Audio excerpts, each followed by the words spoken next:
तो चलिए बच्चों, लास्ट टॉपिक में हम लोगों ने पावर फिट के बारे में देखा था कि पावर फिट क्या होता है ना। और हमने बताया था कि अगर किसी भी फिट के जितने भी सबफिट होते हैं उनका एक आप कलेक्शन ले लीजिए तो वही पावर फिट कहलाता है। और हमने ये भी लास्ट में बताया था कि पावर फिट में टोटल नंबर ऑफ एलिमेंट कितने होते हैं, और मैंने वहां पे आपको बताया था कि किसी भी फिट में जितने सबसेट की संख्या होती है, सबसेट की संख्या 2 की पावर n होती है, तो किसी भी पावर फिट में टोटल नंबर ऑफ एलिमेंट जो होते हैं वो भी 2 की पावर n होते हैं। आइए उसी के जस्ट आगे हम लोग एक पावर फिट से रिलेटेड कुछ क्वेश्चंस देखते हैं, वो आपको ध्यान देना है। तो एक एग्जांपल चलिए नोट कर लीजिए। एग्जांपल तो n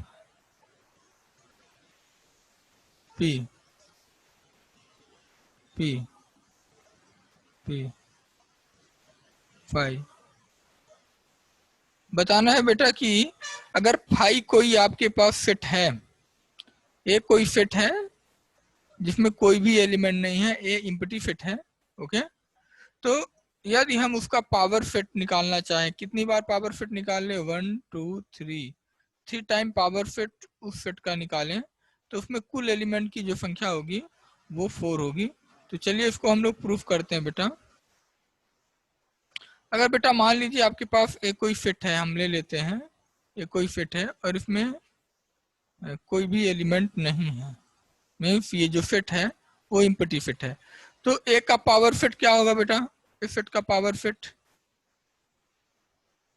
इस फिट का पावर फिट क्या होगा,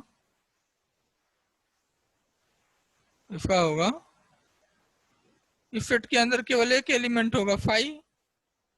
जब हम पावर फिट 5 का सबसेट 5 है तो 5 को एक फिट के अंदर रख लो तो ये क्या हो जाएगा, ए फिट का पावर फिट। ये हमारा फिट कौन सा था बेटा, इम्पटी फिट था, तो ए की जगह आप 5 रख लीजिए क्योंकि क्वेश्चन में आप 5 रखा हुआ है। तो ये हमारा क्या है, 5 फिट है, ओके ओके। तो हमने 5 फिट का पावर फिट निकाल लिया, इसमें ये आया।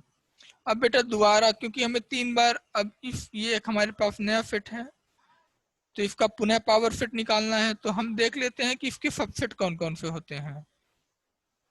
सबसेट ऑफ P5 के सबसेट कौन कौन से होंगे, एक तो बेटा 5 होगा और एक खुद यही फिट होगा इटसेल्फ, ओके। तो पावर फिट, इस फिट का पावर फिट हमें क्या मिला, P5। अब इसका पावर फिट क्या होगा, आपके पास दो ही सबसेट हैं इसके, तो दोनों को आप कहाँ रख लीजिए, एक ब्रैकेट में रख लीजिए, तो ये इसके पावर फिट हुए, ओके। बेटा देखिए फिर इसी फिट का एक बार और पावर फिट लेना है, मतलब ये जो फिट है इसका आप पुनः सबसेट कैलकुलेट कर लीजिए। इस सेट का सबसेट क्या हो जाएगा, तो देखिए सबसेट आप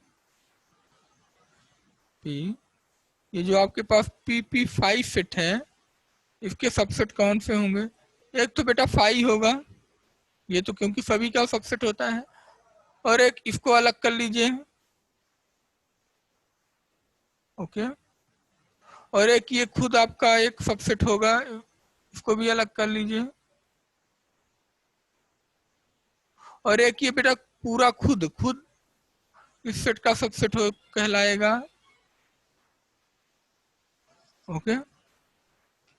तो अब फिर पावर फिट क्या हो जाएगा इसका बेटा, इन सभी का कलेक्शन ले लीजिए, इन सभी का कलेक्शन ले लीजिए,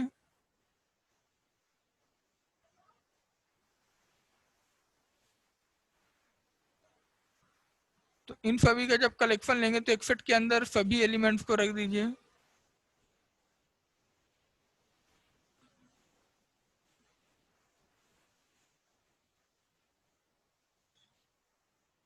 और एक आपका ये है। अब इनकी संख्या काउंट कर लीजिए बेटा कितनी है, n लगाएंगे मतलब number of element in that fit, इस फिट में कुल एलिमेंट की संख्या कितनी है,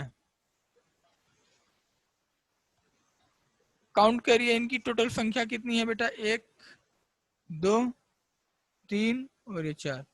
इसमें कुल एलिमेंट की संख्या है 4। तो ये आपने प्रूफ कर लिया बेटा कि किसी भी इम्पेटी फिट का अगर हम 4 बार पावर फिट लेते हैं, 3 बार पावर फिट लेते हैं, तो उसमें कुल एलिमेंट की संख्या कितनी होगी, 4 होगी।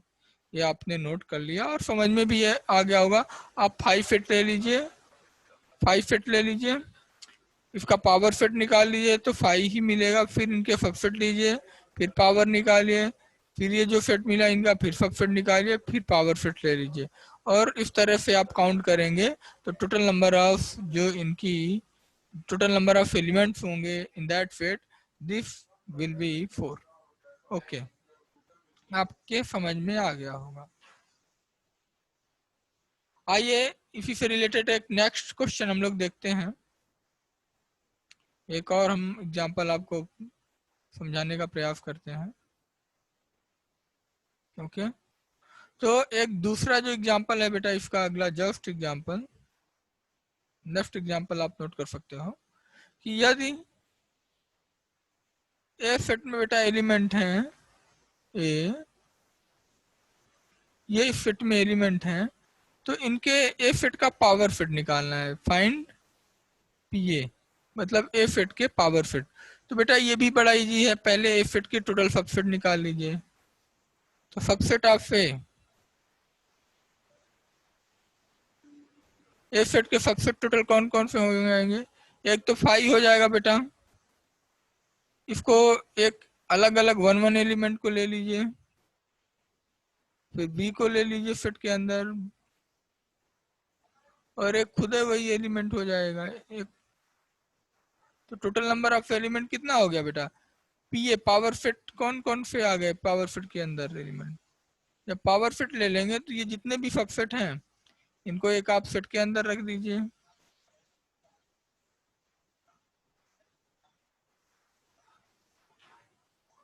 Okay,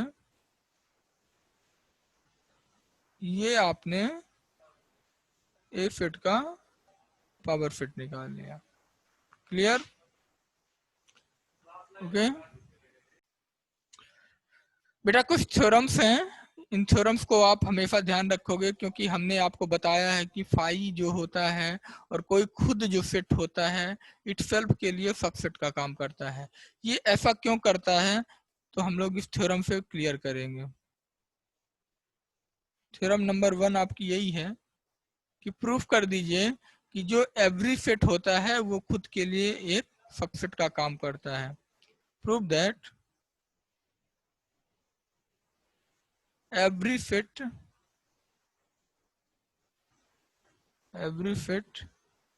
is a subset of itself, is a subset of itself। आपको क्या प्रूफ करना है बेटा कि जो प्रत्येक फिट होता है वो खुद का एक सबसेट कहलाता है। तो थोड़ा बेटा इसको समझ लीजिए फिर हम लिखवा देते हैं। मान लेते हैं बेटा ए कोई फिट है, ठीक है, इसके एलिमेंट हम ले लेते हैं ए बी सी। तो सबसेट होने के लिए क्या होना चाहिए बेटा, ए का प्रत्येक एलिमेंट खुद से रिलेट है, ए के प्रत्येक एलिमेंट इस सेट के अंदर खुद ही होने चाहिए। तो अगर ए सेट है इसके अंदर ए बी सी एलिमेंट हैं तो हम ये स्पष्ट रूप से क्लियर कर सकते हैं कि ए के प्रत्येक एलिमेंट खुद ए में है। इस हिसाब से ए जो है खुद का सबसेट हो गया। ओके, तो आप जब प्रूफ करेंगे तो एग्जांपल की हेल्प से प्रूफ नहीं किया जाता है, थ्योरेटिकल प्रूफ दिया जाता है। तो आप बेटा ले लेंगे कि ए कोई फिट है, ए बी एनी फिट, ए कोई फिट है, क्योंकि हम कह सकते हैं बेटा कि ए के जितने एलिमेंट हैं वो खुद ए के अंदर हैं। क्योंकि ए के अगर एलिमेंट कोई भी हैं तो हम स्पष्ट रूप से कह सकते हैं कि ए के एलिमेंट जो हैं वो खुद ए के ही एलिमेंट हैं। ए के प्रत्येक एलिमेंट को एक खुद अपने अंदर कंटेन करता है। ओके, देन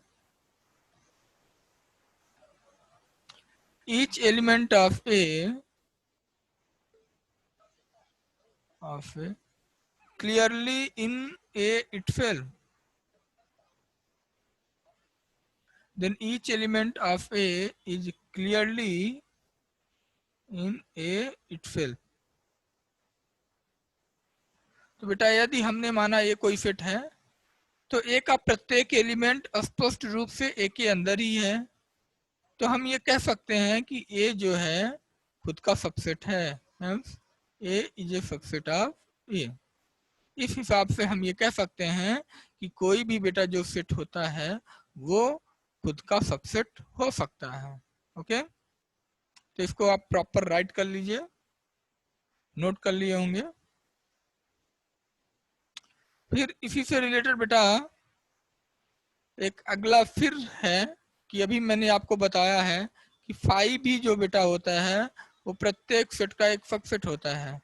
तो अब हम लोग दूसरा यही प्रूफ करेंगे कि प्रूफ करिए कि जो फाई है, फाई का मतलब इम्पटी सेट, फाई का मतलब बेटा इम्पटी सेट, वो बेटा क्या है, खुद का या प्रत्येक सेट के एक सबसेट होता है। दूसरा थ्योरम हम क्या प्रूफ करने जा रहे हैं बेटा कि जो इम्पटी सेट होता है वो प्रत्येक सेट का सबसेट होता है। प्रूव दैट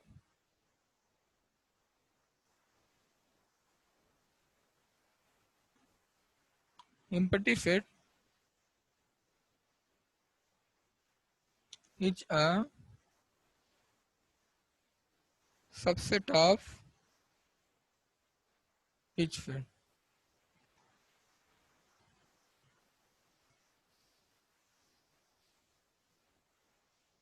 तो देखिए बेटा प्रूफ कैसे करेंगे, बड़ा इजी प्रूफ है। तो मान लीजिए एक कोई बेटा आपके पास सेट है, इसके अंदर एलिमेंट है 1 2 3 5, कोई दूसरा सेट है और ये इम्पटी सेट है। तो सबसेट फाई जो है ए का सबसेट क्या होगा, यदि फाई के प्रत्येक एलिमेंट ए के अंदर हो, तो क्योंकि बेटा फाई एक ऐसा सेट है जिसके अंदर कोई भी एलिमेंट नहीं है, तो हम ये कह सकते हैं कि फाई के प्रत्येक एलिमेंट जो है ए में कंटेन है। क्योंकि ए में फाई में कोई एलिमेंट ही नहीं है, तो हम ये जोड़ देके कह सकते हैं कि फाई के प्रत्येक एलिमेंट ए के अंदर हैं। इस हिसाब से जो सबसेट की परिभाषा होती है कि यदि इसके प्रत्येक एलिमेंट इसमें हैं तो ये जो है इसका सबसेट हो जाएगा। तो सबसेट की परिभाषा के अनुसार फाई जो है ए का सबसेट हुआ। ओके, समझ गए होंगे, छोटा सा कॉन्सेप्ट है। तो आप लिख लीजिए let A be any set and phi be an empty set, phi be an empty set। हमें क्या दिखाना है बेटा, वी हैव टू शो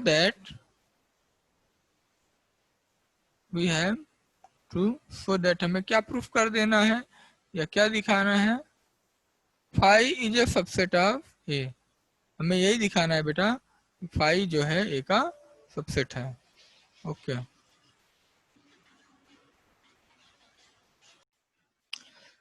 तो बेटा जो मैंने बताया आपको क्या प्रूफ करना है कि फाई जो है ए का सबसेट है। तो हमें क्या बताना होगा, फाई ए का सबसेट कब होगा, जब फाई का प्रत्येक एलिमेंट ए के अंदर हो जाए। ओके, तो we must show that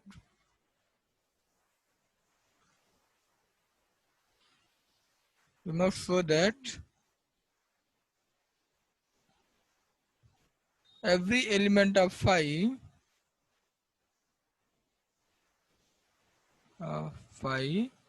is an element of A also, is an element of A also।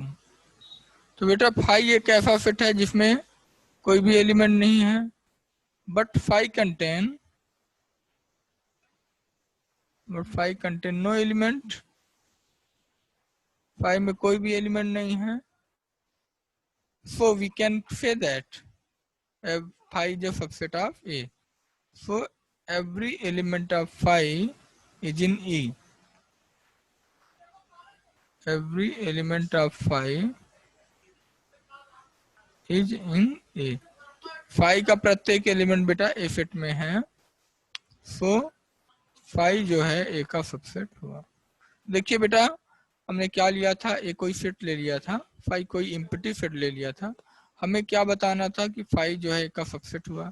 तो इसको प्रूफ करने के लिए हमें ये बेटा प्रूफ करना होगा कि फाई के जितने भी एलिमेंट हैं वो ए के अंदर होने चाहिए। लेकिन बेटा हमने ये देखा कि फाई में कोई एलिमेंट ही नहीं है, तो हम ये कह सकते हैं कि फाई के प्रत्येक एलिमेंट ए में है। इस हिसाब से फाई जो है ए का सबसेट हुआ। ओके, समझ में आपको आ गया होगा प्रॉपर। चलिए अगली थ्योरम, थ्योरम नंबर 3 देखते हैं। ओके, जो बेटा आपका थर्ड थ्योरम है, थर्ड थ्योरम ये है, थ्योरम नंबर 3 भी नोट कर लीजिएगा। थ्योरम 3 क्या है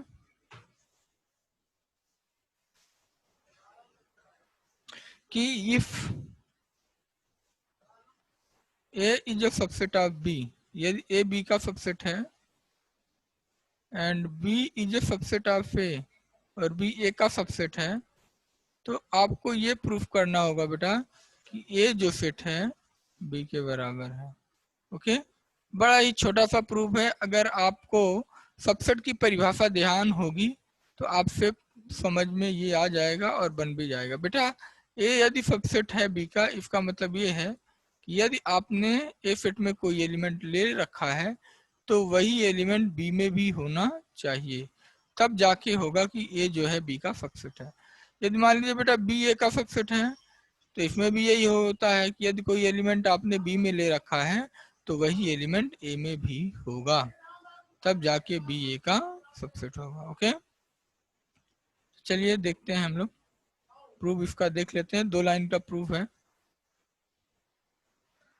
क्योंकि बेटा यहाँ दिया है कि ए बी का सबसेट है, एक बी का सबसेट है, इसका मतलब ये हुआ बेटा कि यदि हमने कोई एलिमेंट ए में लिया है, यदि हमने कोई एलिमेंट ए फिट में लिया है तो वही एलिमेंट बी फिट में भी होगा। क्यों? क्योंकि आपको मैंने सबसेट की मैथमेटिकल डिफिनीशन में ये पूरी चीजें बताया है।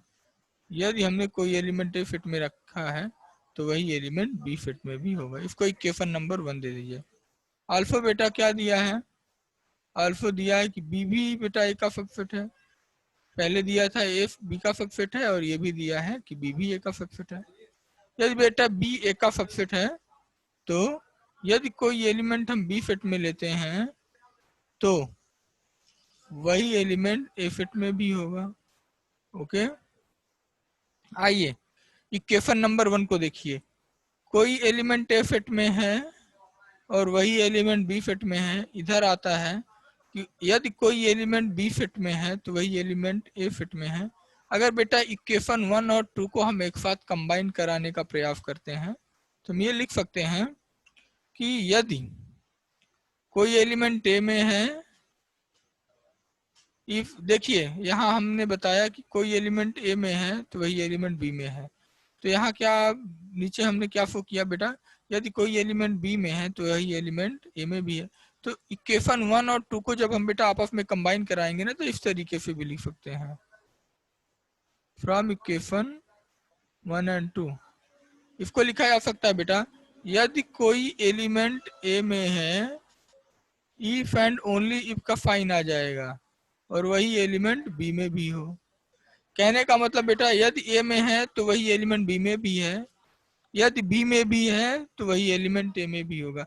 दोनों इक्वेशन 1 और 2 को हम एक साथ अगर कंबाइन करते हैं तो इफ एंड ओनली इफ का साइन लग जाएगा। कहने का मतलब यह है कि यदि एक्स ए में है तो एक्स बी में होगा और यदि एक्स बी में है तो एक्स ए में होगा, चाहे ए से बी की ओर चले चाहे बी से ए की ओर चले। ओके, अगर बेटा आपको इक्वल फिट की डिफिनीशन याद आ रही हो, यदि कोई फिट ए में है, इफ एंड ओनली इफ का साइन लगा है, वही फिट बी में है, तो क्या हो जाता है, हो जाता है ए फिट जो है तुरंत बी के बराबर हो जाता है। ये हमने बेटा कहाँ पे पाया, by the definition of equal set, बगल में बता दीजिएगा, by definition of equal set. Equal set की मैथमेटिकल डिफिनीशन है बेटा कि यदि कोई एलिमेंट ए फिट में है, इफ एंड ओनली इफ का फाइन लगा हुआ है और वही एलिमेंट बी में है तो ए और बी फिट बेटा आपस में बराबर हो जाते हैं। तो आपको मैं थ्योरम नंबर 3 भी प्रूव करवा दिया। ये तीनों थ्योरम आपकी बेसिक थ्योरम्स हैं बेटा, इनको आप जब भी पढ़िए ध्यान रखिए, ओके, क्योंकि आगे चल के आपको ये थ्योरम बहुत काम में आने वाले हैं, ओके। तो चलिए बच्चों, हम लोग एनसीईआरटी या नवोद दोनों में एक ही क्वेश्चन है बेटा, परेशान नहीं होना है, दोनों में जो क्वेश्चन है सेम है। आपको ये देखना है कि कौन सा इसमें नल सेट का एग्जाम्पल है, कौन सा नल सेट का एग्जाम्पल नहीं है। तो पहला देखिए, set of odd natural number divisible by 2। बेटा odd natural number, odd number तो आप ध्यान रखिए कि ये 2 से डिविजिबल ही नहीं होगा। तो ये जो है आपका एक नल सेट है, क्यों? क्योंकि इस सेट के अंदर कोई भी ऐसा एलिमेंट नहीं है ऑड नेचुरल नंबर जो कि 2 से डिविजिबल होगा। तो बता देंगे this is a null set. Null का मतलब एम्प्टी सेट बेटा, because there is no element in this set, there is no element in this set which is divisible by 2, which is divisible by 2, okay. आइए दूसरा देखते हैं, set of even prime number. बेटा set of even prime number, even prime number केवल 2 है बेटा, तो ये तो नल सेट नहीं हुआ, इसमें एक एलिमेंट है, ये सिंगलटन सेट है, okay. This is not a null set, this is not a, ये नल सेट नहीं है, क्यों? क्योंकि एक इवन प्राइम नंबर होता है, okay, because 2 is an even prime number, even prime number, okay. तो ये सिंगलटन फिट हो गया, नल फिट नहीं हुआ। तीसरा आइए बेटा, एक नेचुरल नंबर होना चाहिए जो 5 से छोटा हो और 6 से बड़ा हो, ये 5 हो, 5 हो गया, ये 6 7। तो कोई ऐसा एलिमेंट नेचुरल नंबर है इसे कंडीशन के अकॉर्डिंग कि 5 से छोटा हो और 7 से बड़ा हो? x कोई नेचुरल नंबर होना चाहिए जो 5 से छोटा हो, 5 से छोटा हो और 7 से बड़ा हो। ऐसा नंबर लेना है जो 5 से छोटा भी हो और 7 से बड़ा हो, तो ऐसा तो कोई नंबर ही नहीं आएगा बेटा, इसलिए यह भी क्या हुआ, एक एम्प्टी सेट हुआ, okay. Because there is no element in the given condition, because there is no element according to given condition, according to given condition। इस हिसाब से बेटा यह एक so this is a null set, is a null set, okay. आइए इसका चौथा question क्या है बेटा, कि y एक कॉमन पॉइंट हो दो पैरेलल लाइन के बीच। बेटा मान लीजिए ये कोई दो लाइन पैरेलल हैं, तो अगर ये लाइन पैरेलल हैं तो ये दोनों लाइन इंटरसेक्ट ही नहीं कर रही हैं। अगर लाइन इंटरसेक्ट करती हैं तब कहीं ना कहीं कॉमन पॉइंट होता है। अगर लाइन इंटरसेक्ट नहीं करती है बेटा तो उसके अंदर कोई भी कॉमन पॉइंट नहीं होगा, इसलिए इसमें भी बेटा कोई भी एलिमेंट नहीं होगा। This is also a empty set, also a empty या नल सेट। क्यों? क्योंकि यदि कोई दो लाइन है और वो पैरेलल हैं तो उनमें कोई भी कॉमन पॉइंट नहीं होगा, ओके। ये आप लिख लीजिएगा, because if two lines are parallel then they have no any common point, so this is a null set, okay. ये आप प्रॉपर राइट कर लीजिए, इसके क्वेश्चन बड़े ही इजी हैं, ओके, आप नोट कर लीजिए। तो सेकंड नंबर का क्वेश्चन क्या है बेटा, आपको ये आइडेंटिफाई करना है कि कौन सा सेट फाइनाइट है और कौन सा सेट इनफाइनाइट है। तो बेटा अगर आपको ध्यान हो, फाइनाइट सेट के बारे में मैंने ये आपको बताया था, एक ऐसा सेट जिसमें एलिमेंट की संख्या को हम काउंट कर सकें, वो फाइनाइट कहलाता है। जिसमें एलिमेंट की संख्या को काउंट ना कर सकें वो क्या कहलाता है, इनफाइनाइट। तो पहला क्वेश्चन है कि किसी भी महीने में, किसी भी ईयर में जितने मंथ होते हैं वो फाइनाइट है या इनफाइनाइट है। तो बेटा ये आप जानते हो कि एक साल में केवल 12 महीने ही होते हैं, तो हम मंथ को काउंट कर लिए कि इसमें 12th मंथ ही है, इस हिसाब से ये फाइनाइट फिट है। ठीक है, this is a finite fit. Finite fit क्यों फाइनाइट है बेटा, because in this fit number of element is countable. Number of element is countable. हाँ, ये दूसरा बेटा ये देखिए डेड डेफ मतलब अनंत तक इसमें एलिमेंट आएंगे, इनफाइनाइट एलिमेंट होंगे। ये बेटा कैसा होगा, फाइनाइट की इनफाइनाइट, इनफाइनाइट होगा। क्यों, क्योंकि इसमें कितने एलिमेंट है, काउंटेबल ये नहीं है। तो आप लिख दीजिएगा this is an infinite fit. Infinite fit क्यों इनफाइनाइट होगा बेटा, क्योंकि ये फिट अब नेचुरल नंबर है, 1 से स्टार्ट हो रहा है, और नेचुरल नंबर का जो फिट होता है वो इनफाइनाइट होता है। Because element of this set is uncountable. Because element of this set is uncountable. Elements of this set is uncountable. तीसरा देखिए बेटा, set of positive integer greater than 100, 100 से ऊपर 101, 102, कई सारे इंटीजर बेटा होंगे, तो इसमें भी एलिमेंट की संख्या अनकाउंटेबल है, इसलिए ये भी क्या है बेटा, दिस इज आल्सो है, दिस इज इनफाइनाइट फिट। क्यों इनफाइनाइट है आप लिख लोगे, क्योंकि फिट में एलिमेंट की जो संख्या है बेटा वो अनकाउंटेबल है। Fit of prime number less than 99, तो बेटा प्राइम नंबर लेस देन 99 ये काउंटेबल होगा, ये फिट काउंटेबल होगा। मतलब 1 से लेकर 99 के बीच में जितने प्राइम नंबर आते हैं वो काउंटेबल ही होंगे। ठीक है, तो this is also this is finite fit.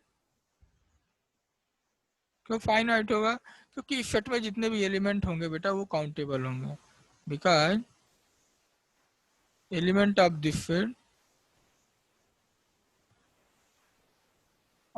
Fit is countable. तो बड़ा इजी क्वेश्चन है बेटा, आपको केवल ये आइडेंटिफाई करना है कौन सा सेट फाइनाइट है, कौन सा इनफाइनाइट है, और आपको रीजन भी देना है, तो रीजन मैंने बता दिया। तो आइए क्वेश्चन नंबर 3 पे अब हम लोग चलते हैं। तो चलिए बेटा, इसका क्वेश्चन नंबर 3 क्या है, इनमें कई सारे पार्ट में क्वेश्चन है, 5 क्वेश्चन है। पहला देखिए, the set of line parallel to x axis. बेटा एक्स एक्सिस के पैरेलल अगर हम लाइन देखते हैं, हमारी एक्सिस हो गई, ये एक्स एक्सिस हो गई, एक्स एक्सिस के पैरेलल बेटा हम कई सारी लाइन ड्रा कर सकते हैं। ओके, इनफाइनाइट लाइन हम एक्स एक्सिस के पैरेलल ड्रा कर सकते हैं। तो बेटा कैसा फिट हुआ, ये जो आपका फिट है इनफाइनाइट फिट है। Okay, this is infinite fit, this is infinite fit. क्यों, क्योंकि बेटा एक्स एक्सिस के पैरेलल कई सारी लाइन हो सकती हैं, there are infinite line, there are infinite line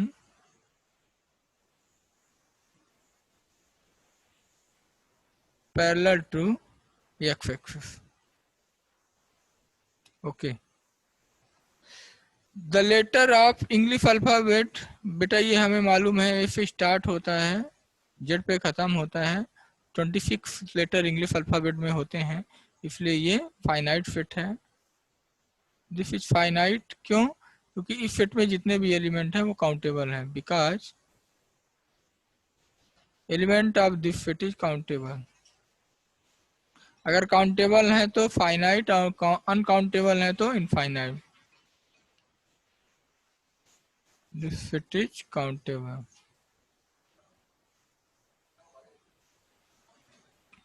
तीसरा क्वेश्चन क्या कहता है बेटा, set of natural number which are multiple of 5, 10, 15, 20। बेटा इनफाइनाइट नेचुरल नंबर होंगे जो 5 का मल्टीपल होगा, तो दिस इज इनफाइनाइट फिट। क्यों? क्योंकि ऐसे नेचुरल नंबर जो 5 से मल्टीपल होते हैं उनकी संख्या अनकाउंटेबल है, because there are infinite natural number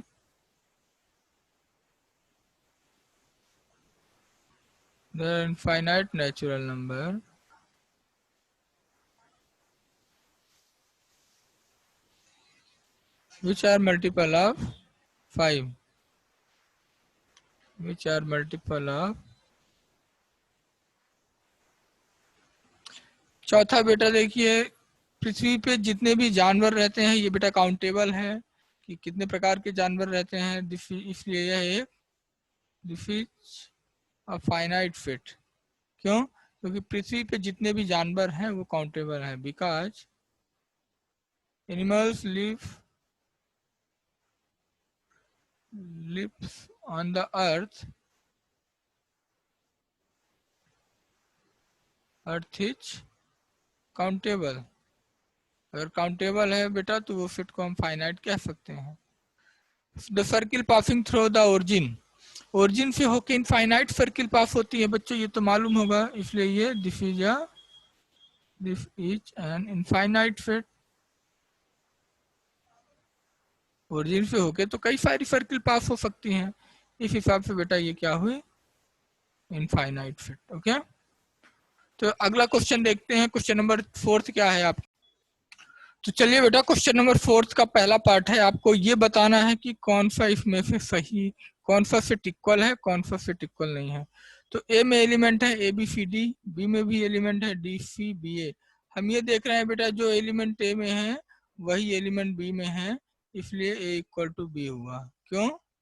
क्योंकि ए जो है बी का सबसेट हुआ और बी जो है ए का सबसेट हुआ, बिकॉज लिख सकते हैं बेटा A is a subset of B and B is a subset of A. Okay, A के सारे एलिमेंट बी में हैं और बी के सारे एलिमेंट ए में हैं। 4, 8, 12, 16, 8, 4, 16, 18 नहीं है बेटा, ए नॉट इक्वल टू बी। क्यों? क्योंकि इसमें 3 लिखा है, ए जो है बेटा बी का सबसेट नहीं हुआ और बी जो है बेटा ए के सारे एलिमेंट बी में नहीं है और बी के सारे एलिमेंट ए में नहीं है, because A is not a subset of B and B is not a subset of A. Okay, A set क्या है बेटा, 2, 4, 6, 8, 10, 2, 4, 6, 8, 10। बी जो है आपका फिट बिल्डर फॉर्म में लिखा हुआ है, इसमें एलिमेंट इस प्रकार के होंगे जो 10 से छोटे हों और वो इवन इंटीजर होंगे। तो 2, 4, 6, 8, 10 10 या 10 से छोटे होंगे, तो बेटा दोनों इक्वल फिट हैं। क्यों? क्योंकि इसमें आप देख रहे हैं कि ए जो है बी का सबसेट हुआ और बी भी जो है बेटा ए का सबसेट हुआ। चौथा देखिए, ए में बेटा ऐसे एलिमेंट हैं जो 10 का मल्टीपल हो, मतलब 10, 20, 30 इस प्रकार के एलिमेंट आ रहे हैं। बी में बेटा एलिमेंट क्या है, 10, 15। तो यहाँ तो ये स्पष्ट हो गया बेटा कि ये बी का सबसेट नहीं है, ना बी ए का सबसेट है, इसलिए ए फिट जो है बी फिट के बराबर नहीं है। तो ये आपका 4th क्वेश्चन भी कंप्लीट हुआ। चलिए हम लोग 5th क्वेश्चन भी देख लेते हैं। ओके, क्वेश्चन नंबर हम लोग इसका 5th देखते हैं। क्वेश्चन नंबर 5th में क्या कहता है, कौन सा सेट इक्वल है और कौन सा सेट इक्वल नहीं है बेटा। ए सेट में एलिमेंट इन्होंने दे रखा है 2, 3 और बी सेट में कौन सा एलिमेंट है बेटा, बी सेट में वो एलिमेंट है जो इस इक्वेशन का सोल्यूशन है। अगर बेटा हम इस इक्वेशन को सॉल्व करते हैं तो हमें x की वैल्यू क्या मिलेगी। अगर आप सॉल्व करने जाते हैं तो आपको x + 3 और x + 2 इसका एक फैक्टर मिलेगा। तो x इक्वल टू -3 मिलेगा और x इक्वल टू -2 मिलेगा। मतलब बी सेट में जो एलिमेंट मिलेंगे -3 -2। क्या ए सेट बी के बराबर है? बिल्कुल नहीं है। क्यों? क्योंकि ए जो है बेटा बी का सबसेट नहीं है और जो बी है वो ए का सबसेट नहीं है। ओके, दूसरा देखिए x क्या है बेटा, आपको फॉलो में जितने भी लेटर हैं उनको लिखना है। तो एफ लिख लीजिए, ओ लिख लीजिए, एल लिख लीजिए, डब्ल्यू लिख लीजिए। क्योंकि सेट थ्योरी में डबल ओ लिखना अलाउ नहीं है, डबल एल लिखना अलाउ नहीं है। Repetition of element is not allow in set theory. B set में बेटा डब्ल्यू एल एफ, डब्ल्यू को अलग रख दीजिए, ओ को, एल को, एफ को। अब ये चेक करिए, ए के सारे एलिमेंट हैं क्या बी में? बिल्कुल हैं। बी के सारे एलिमेंट हैं क्या ए में? बिल्कुल हैं बेटा। तो हम कह सकते हैं कि ए जो सेट है वो बी के बराबर है। क्यों? क्योंकि ए जो है बेटा बी का सबसेट हुआ और बी जो है बेटा ए का सबसेट हुआ। इस हिसाब से आप कह सकते हो कि ए इक्वल टू बी। आइए क्वेश्चन नंबर 6 को भी देख लेते हैं। क्वेश्चन नंबर 6 में ये लिखा है, आपको बताना है कि कौन सा सेट किस सेट के इक्वल हुआ। तो ए को देखिए बेटा किसके इक्वल हुआ, ए और सी को देखिए क्या इक्वल है? नहीं है। तो ए के इक्वल कोई भी सेट नहीं है। ओके, बी को देखिए, बी जो है बेटा डी सेट के इक्वल है। इनको देखिए क्योंकि इनमें सेम एलिमेंट है।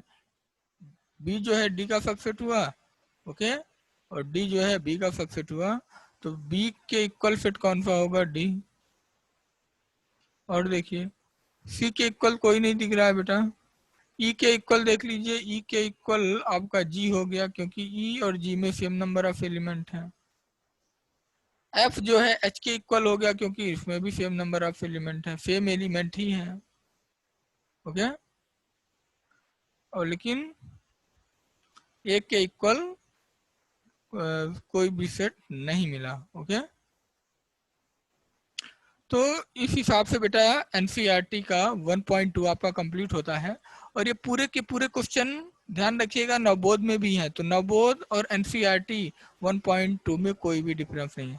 चलिए आज के लिए बस इतना ही रखते हैं। अगले लेक्चर में हम लोग जस्ट इसी के आगे से पढ़ना स्टार्ट करेंगे। तब तक के लिए नमस्कार, धन्यवाद।